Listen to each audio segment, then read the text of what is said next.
ॲथरच्या दमदार स्कूटर्स आता कुडाळमध्ये. ॲथर 450 आणि ॲथर रिस्टा.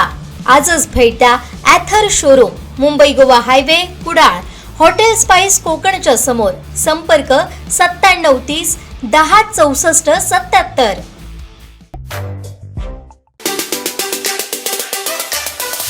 नमस्कार, मी रविकिरण रामदास गवस माटणे जिल्हा परिषद निवडणूक लढवतोय. माटणे जिल्हा परिषद निवडणूक लढवत असताना काही माध्यमातून स्टेटमेंट यायला लागलेले आहेत. त्याच्यामध्ये बाबूराव धुरी जे उमेदवार आहेत त्यांनी अशी स्टेटमेंट दिली होती की मी थोडासा नौका आहे, महाविकास आघाडी म्हणून आपण लढवणार आहे आणि त्यांनी माघार घ्यायला पाहिजे म्हणून. ह्याबाबत बाबूराव धुरींना अधिकार नाही आहे, कारण मला अधिकृत उमेदवारी मिळालेली आहे आणि ह्याचा विचार माझे वरिष्ठ घेतील. त्यांनी आपल्या पक्षाचा विचार करावा. मुळात बाबूराव धुरींनी गेली 30 ते 35 वर्ष आत इथं विकासासाठी म्हणून काम करतो म्हणतायत ते. मुळात आताची जी जिल्हा परिषद आहे, पंचायत समिती आहे, पंचायत समितीमध्ये बाबूराव धुरी निवडून आले होते. मग तो विकास गेला कुठं?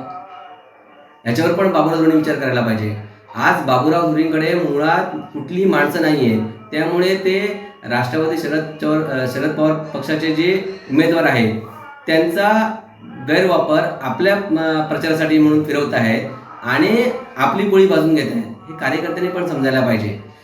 आपल्या कार्यकर्त्यावर जी काय कारवाई करायची आहे ते वरिष्ठ पण कारवाई करतील, त्याच्याबद्दल मी काय जास्त भाष्य करणार नाही आहे. पण बाबूराव धुरींनी थोडा विचार करायला पाहिजे की आपण खरोखर जनतेच्या सेवेसाठी म्हणून काम करतोय की स्वहितासाठी म्हणून काम करतोय. जनतेच्या हितासाठी म्हणून जर काम केलं असतं त्याने, तर आज बाबूराव धुरीवर 30-25 वर्ष काम करून पण उमेदवारीसाठी एवढी ताळमेळ करायची वेळ आली नसती. आणि मुळात म्हणजे बाबूराव धुरींनी कुठलीही आपल्याला महाविकास आघाडीकडून बैठक लावलीच नव्हती, कारण त्याला फक्त स्वतःचं हित साधून घ्यायचं होतं. अंदाज घ्यायचा होता की ह्याच्यामध्ये कोण कोणाला सपोर्ट करतोय आणि पुढच्या उमेदवाराची काय हे आहे, जनतेचा कौल काय आहे. आज जो मी उमेदवारीचा फॉर्म भरलेला आहे तो जनतेच्या कौलमधूनच घेतलेला आहे, माझ्या वरिष्ठांच्या सांगण्यावरूनच घेतलेला आहे. आमच्या जिल्हाध्यक्ष अमित सामंत, अर्चना गारेपरब आणि आपले ज्येष्ठ नेते सुरेशभाई दळवी आमची प्रत्यक्ष बैठक झालेली आहे आणि त्या बैठकीमध्येच माझा अधिकृत फॉर्म आम्ही आज भरलेला आहे.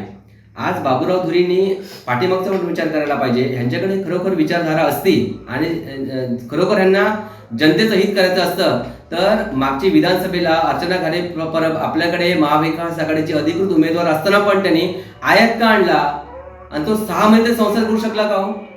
मग हा कोणासाठी आणला होता त्यांनी? जनतेसाठी तर नक्कीच आणला नाहीये, तो स्वहितासाठीच आणलेला आहे. हे जनतेने पण कुठेतरी विचार करायला पाहिजे. आज खरोखर आज आमची जनता साधी गोळी आहे. आज शाब्दिक भाषावर किंवा एक भावनिक होऊन लोक मतदान करतात, पण ह्याचा नुकसान ह्या स्थानिक जनतेवर झालेला आहे. आज 30 ते 35 वर्ष आज जनता पाठीमागे गेलेली आहे विकासाच्या बाबतीत. कुठेही विकास नाहीये, पण कोणाचा विकास झालेला आहे हा जनतेने डोळे उघडून थोडीशी विचार करण्याची गरज आहे. त्यामुळे खरोखर जनतेला एक आवाहन आहे की अशा कुठल्याही तुम्ही लालचेला बळी पडू नका. आज माझ्याकडे चांगलं नेतृत्व घेऊन मी उतरलेलो आहे. विकासाचं धोरण, विकासाची कास घेऊन मी आज जनतेत उतरलेलो आहे.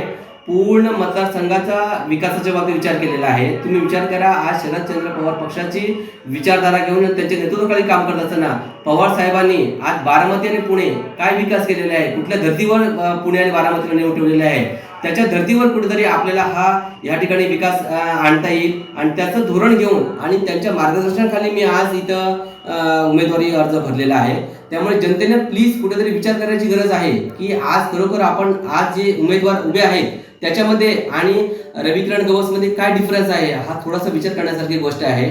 आज विकासाच्या बाबतीतच कुठेही तडजोड न करता जनतेच्या हितासाठी, जनतेला विश्वासात घेऊन आणि जनतेच्या फायद्यासाठीच आज हा उमेदवार उभा राहिलेला आहे. हा जनतेला खरोखर विचार करण्याची गरज आहे.